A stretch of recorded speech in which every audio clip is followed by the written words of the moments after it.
গায়ে হলুদ লাগাতে গেলাম, বললো হাতে লাগাই দিতে, তো হাতে লাগাই দিলাম। তো এরপর ফল খাওয়াই দিতেছি। তো মনে মনে চিন্তা করলাম যদি হেরেলে আমি ভাগ্যে যাই তাহলে আমার সমুদ্রের কি হইব। তো এই কথা থাকতে পারলাম না, তো আমরা উড়াধুরা নাচ শুরু করে দিছি সমুদ্রে। তো আর কি, বিপদে পইরা পুরা উড়াধুরা ঠোঁটে লাগাবো লাল লিলি। হ্যালো গাইস, আসসালামু আলাইকুম, welcome back to my channel. তো গাইস, থাম্বনেল দেখে তো আপনারা বুঝেই গেছেন যে ভিডিওটা কি রিলেটিভ হতে যাচ্ছে। তো আপনারা আমাদের এই ব্লগটার পুরো সাথেই থাকুন, ইনশাল্লাহ অনেক মজা হবে। তো কেউ ভিডিওটা স্কিপ করবেন না, আর যারা যারা সাবস্ক্রাইব করেন নাই তারা এক্ষুনি আমাদের ইউটিউব চ্যানেলটা সাবস্ক্রাইব করে দেন। তো আমরা যাচ্ছি আমার সমুদ্রের বিয়াতে, মানে আমার মিথিলার ফুফাতো ভাইয়ের বিয়া, সেজন্য মার্কেটে এসেছি আমার মিথিলার গায়ে হলুদের কি পোশাক কিনবে সেজন্য। এরপর আমরা এখান থেকে মিষ্টি নিব, মিষ্টি নিয়ে চলে যাব সোজা সমুদ্রের বিয়েতে। মনের ভিতরে অনেক খুশি খুশি লাগতেছে, কারণ কোন সময় পৌঁছাবো, আমিও তাকে কোনো সময় দেখিনি আর সে আমাকে দেখেনি। তো এবার আমাদের প্রথম দেখা হবে, সব সময় ভিডিও কলে কথা বলতাম। তো এখন তার বিয়ে খেতে যাচ্ছি। তো আমি তো আর জানি না আমার সমুদ্রের বাড়ি কোথায়, মানে মিথিলার ফুফাতো ভাইয়ের বাড়ি। মিথিলা এখানে একবারই এসেছিল মনে হয়, এই জন্য ও নিজেও ভুলে গেছে। আমরা রাস্তা পুরো ভুলে গেছি, আর পুরো চরের মধ্য দিয়ে আমরা যাচ্ছি, মানে কই যাইতেছি নিজেও বুঝতেছি না। সামনে মনে হয় বাড়ি, আর এখানে দেখেন ভাই গ্রাম, মানে কি বলবো, মানে পুরো চর এলাকার মতো দেখতে, মাশাআল্লাহ অনেক সুন্দর লাগতেছে। তো এরপর ওনাদের বাসায় পৌঁছে সাথে সাথে আমাদেরকে বললো তোমরা এসেছো, তো তাড়াতাড়ি রেডি হয়ে নাও, মানে আজকে গায়ে হলুদ, তো সেই জন্য মানে মেয়েদের বাড়িতে যেতে হবে। তো আমরা সবাই রেডি মেয়েদের বাড়িতে যাওয়ার জন্য। আর আমার জানটাকে কেমন লাগতেছে অবশ্যই সবাই কমেন্টে জানাবেন। মিথিলার ফুফাতো ভাইয়ের গ্রামের এলাকাটা একদম চরের ভিতরে পড়ছে, তো তাই এখানে নৌকা দিয়ে পার হতে হবে, মানে ওই পার যেতে হবে। তো আগে ওনারা পৌঁছাক, এরপর আমরা যাব। তো এবার আমরা ওই পারে এসে হাঁটা শুরু করে দিলাম, মেয়ের বাড়িতে যাব, কারণ আজকে মেয়ের গায়ে হলুদ। জানি না আমার সমুদ্রের বউটা দেখতে কেমন, যদি আমার মিথিলার থেকে বেশি সুন্দর হয় তাহলে আমি আগে নিয়ে পালাবো। তো এরপর আমি হিরোর মতো এসে বসলাম, সমুদ্রের বিয়ে বলে কথা একটু ভাবতাম নিতে হবে না। তো গায়ে হলুদ লাগাতে গেলাম, বললো হাতে লাগাই দিতে, তো হাতে লাগাই দিলাম। তো এরপর ফল খাওয়াই দিতেছি। তো মনে মনে চিন্তা করলাম যদি হেরেলে আমি ভাগ্যে যাই তাহলে আমার সমুদ্রের কি হইব। তো এই কথা ভাববা আর বেশি পাশনামি করলাম না। তো এরপর মেয়ের বাড়ি থেকে চলে আসলাম আমার সমুদ্রের বাড়ি, এই যে আমার লাজুক সমুদ্র। তো হ্যাঁ, এবার হলুদ মাখাই দিব। হলুদ দেওয়া শেষে এখানে সবাই নাচতেছে, তো ওদের নাচ দেখে আমি আর ঠিক থাকতে পারলাম না, তো আমরা উড়াধুরা নাচ শুরু করে দিছি সমুদ্রে লইয়া। তো আমার এমন উড়াধুরা নাচ দেখে সবাই আমার পুরো স্টেজে নামাই দিছে যে তুমি ভালো নাচতে পারো, তো তুমি নাচো আমগোর সাথে। তো আর কি, বিপদে পইরা পুরা উড়াধুরা ঠোঁটে লাগাবো লাল লিপস্টিক, এই গানে আমরা উড়াধুরা নাচতেছি। এমনিতেও ভাই আমি ভালো নাচতে পারি না, হুদাই উড়াধুরা লাফাই, তো তারপরও মানুষটা রিকোয়েস্টে নাচতে হইলো। যাই হোক, কোনো ব্যাপার না, বিয়ে বাড়ি মানে আনন্দ, চিল করতে হবে উড়াধুরা। যদি মজাই না করতে পারি তাহলে কিসের বিয়ে বাড়ি কোন।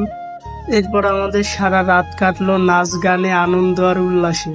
সারা রাত নাচতে নাচতে সকাল হয়ে গেল, আর সকালে এখানে দেখি সবাই একে অপরকে কাঁদো দিচ্ছে, আর আরেকজনে তো কাঁদো মাইকা পুরো ভূত হয়ে গেছে। তো আমি আমার নিজের বাঁচানির লিগা ঘরে লুকাই রইছি, আর লুকা লুকা ভিডিও করতেছি।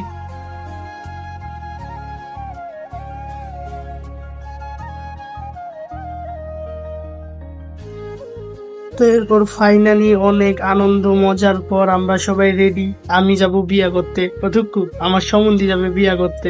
আর আমাকে কেমন লাগতেছে সবাই কমেন্টে জানাবা। আর এই গ্রামটা অনেক সুন্দর, একদম চরের ভিতরে পড়ছে, পিছনে আমাদের সমুদ্রের বাড়ি, গাছ গুছ দিয়ে পুরা ঘেরা, আর জায়গাটা দেখতে অনেক সুন্দর।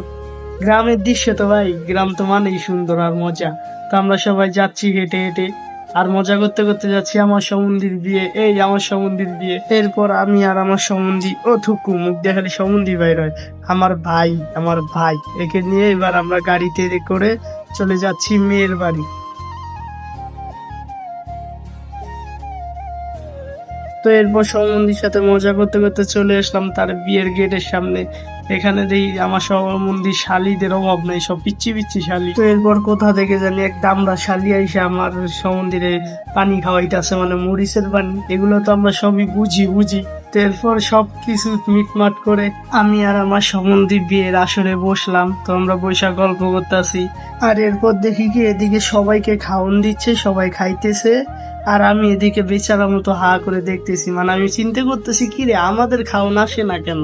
তো আর বেশিক্ষণ অপেক্ষা করা লাগে নাই, তো ফাইনালি আমাদের খাওয়ানো এসে গেছে, তো এবার কবজি ডুবিয়ে খাবো। জামাইকে কি খাওয়াবে আমি নিজে খাইয়া খুইয়া একদম শেষ করে দিব, কারণ বিয়ে বাড়ি মানে শুধু খাওন আর খাওন, বছরে একবারই আহে।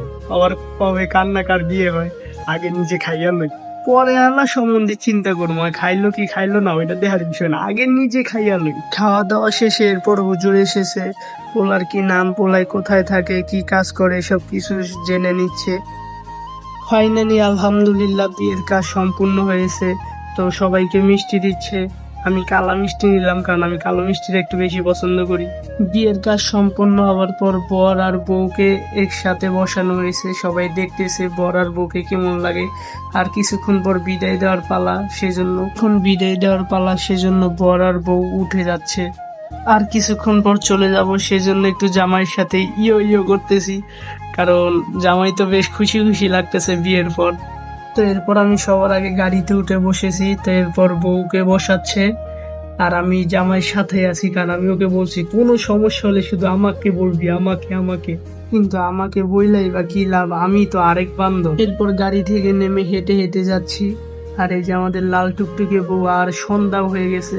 তো গাইস আমরা ভিডিওর শেষ প্রান্তে চলে এসেছি। তো আজকের ব্লগটা এই পর্যন্ত। যদি ব্লগটা ভালো লাগে তো ফটাফট লাইক কমেন্ট এন্ড শেয়ার করে দিবেন। তো টাটা।